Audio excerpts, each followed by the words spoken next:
For God so loved the world that he gave his only begotten Son, that whosoever believeth in him Car should Dieu a not tant aimé le perish. monde qu'il a donné son Fils unique, afin que quiconque croit en lui ne périsse point, mais qu'il ait la vie éternelle.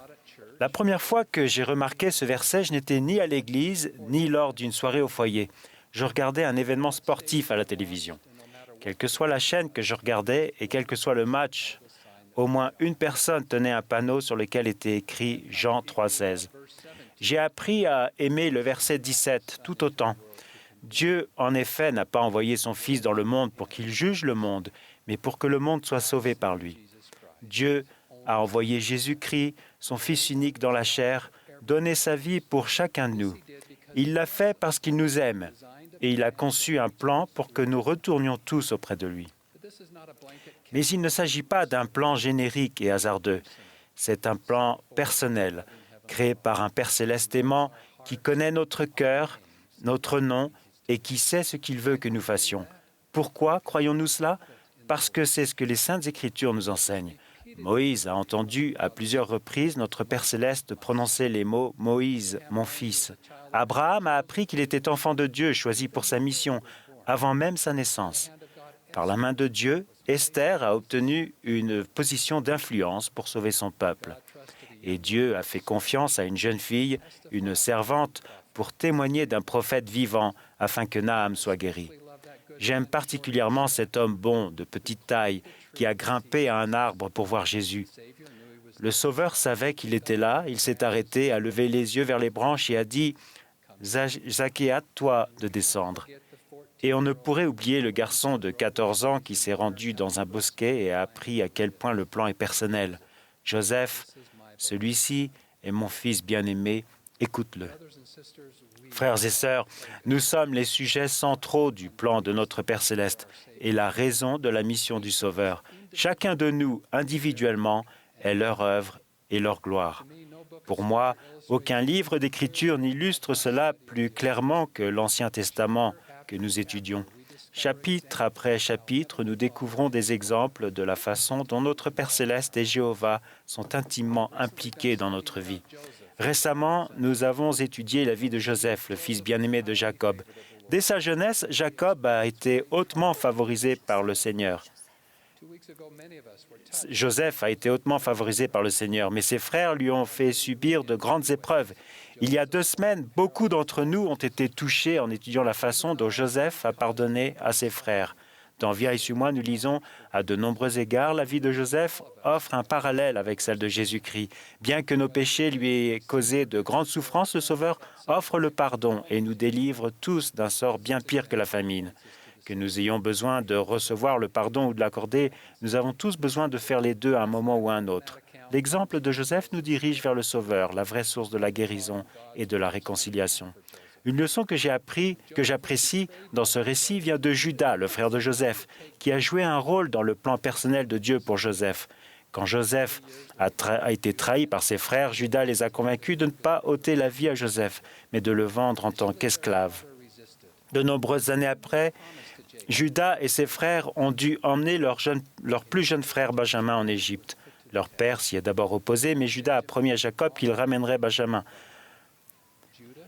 En Égypte, la promesse de Judas a été mise à l'épreuve. Le jeune Benjamin a été accusé à tort d'avoir commis un crime. Judas, fidèle à sa promesse, a proposé d'être emprisonné à la place de Benjamin. Il a dit « Comment pourrais-je remonter vers mon père si l'enfant n'est pas avec moi, que je ne vois pas l'affliction de mon père ?» Judas était déterminé à tenir sa promesse et à ramener Benjamin sain et sauf.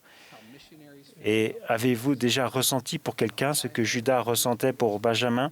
N'est-ce pas ce qu'un parent ressent pour son enfant, ce qu'un missionnaire ressent pour les personnes qu'il sert, ce qu'un dirigeant de la primaire ou des jeunes ressent à l'égard des personnes qu'il aime et instruit?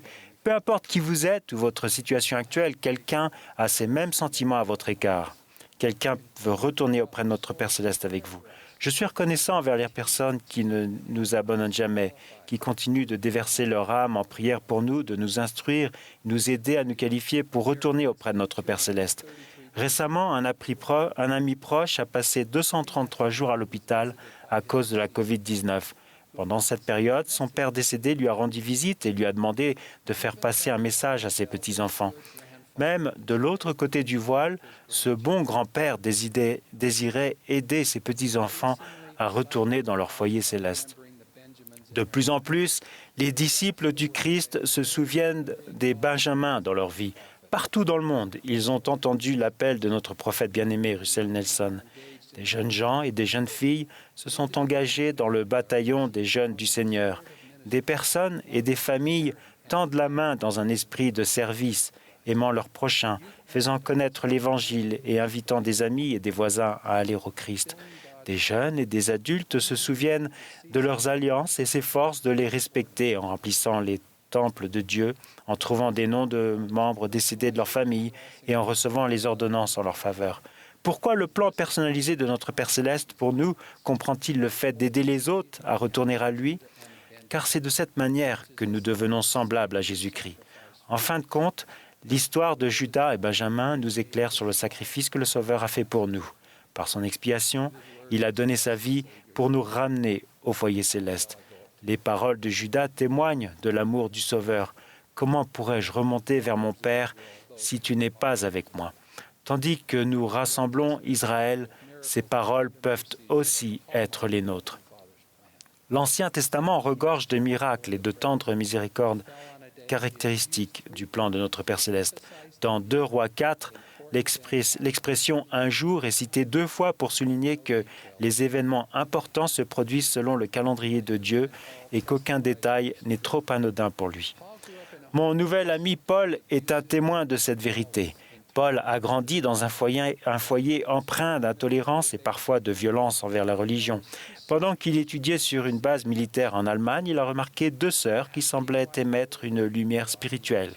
Il a demandé pourquoi elles étaient différentes et a appris qu'elles appartenaient à l'Église de Jésus-Christ des Saints des Derniers Jours. Rapidement, Paul a rencontré les missionnaires et a été invité à l'Église. Le dimanche suivant, alors qu'il descendait du bus, il a remarqué 2 hommes vêtus de chemises blanches et de cravates. Il a demandé s'ils étaient des frères de l'Église. Ils ont répondu oui, alors Paul les a suivis. Pendant le culte, un prédicateur pointait du doigt les personnes de l'Assemblée et les invitait à témoigner. À la fin de chaque témoignage, un roulement de tambour était joué et l'Assemblée s'exclamait « Amen ». Quand le prédicateur a montré Paul du doigt, il s'est levé et a dit « Je sais que Joseph Smith était un prophète et que le livre de Mormon est vrai. » Il n'y a eu ni roulement de tambour, ni Amen. Paul a fini par comprendre qu'il n'était pas au bon endroit. Peu après, il a trouvé le bon endroit et s'est fait baptiser. Le jour du baptême de Paul, un membre qu'il ne connaissait pas lui a dit « Vous m'avez sauvé la vie ». Quelques semaines plus tôt, cet homme avait décidé de chercher une autre église et assister à un service de culte avec des tambours et des Amen. En entendant Paul rendre témoignage de Joseph Smith et du livre de Mormon, l'homme s'est rendu compte que Dieu le connaissait, reconnaissait ses difficultés et avait un plan pour lui. Pour Paul et pour l'homme, ce jour a vraiment été un jour opportun. Nous aussi, nous savons que notre Père Céleste a un plan du bonheur pour chacun de nous. Parce que Dieu a envoyé son Fils bien-aimé pour nous, les miracles dont nous avons besoin se produiront le jour précis qui est nécessaire à l'accomplissement de son plan. Je témoigne que nous pouvons en apprendre plus sur le plan de Dieu pour nous en étudiant l'Ancien Testament cette année. Cet ouvrage sacré montre le rôle des prophètes dans des temps incertains et les mains de Dieu dans un monde troublé et rempli de querelles. Il parle aussi d'humbles croyants qui attendaient fidèlement la venue de notre Sauveur, tout comme nous attendons sa seconde venue avec impatience et nous préparons à son retour glorieux prophétisé depuis longtemps. Avant ce jour, nous ne verrons peut-être pas de nos yeux naturels le dessein de Dieu concernant tous les aspects de notre vie. Mais souvenons-nous de la réaction de Néphi lorsqu'il s'est trouvé devant quelque chose qu'il ne comprenait pas. Bien que ne connaissant pas la signification de toute chose, il savait que Dieu aime ses enfants. Voilà mon témoignage en cette belle matinée de sabbat. Puissions-nous inscrire cette vérité dans notre cœur et lui permettre de remplir notre âme de paix, d'espérance et de joie éternelle. Dieu nous a tant aimés qu'il a envoyé son Fils unique, non pour nous condamner, mais pour nous sauver. Au nom de Jésus-Christ. Amen.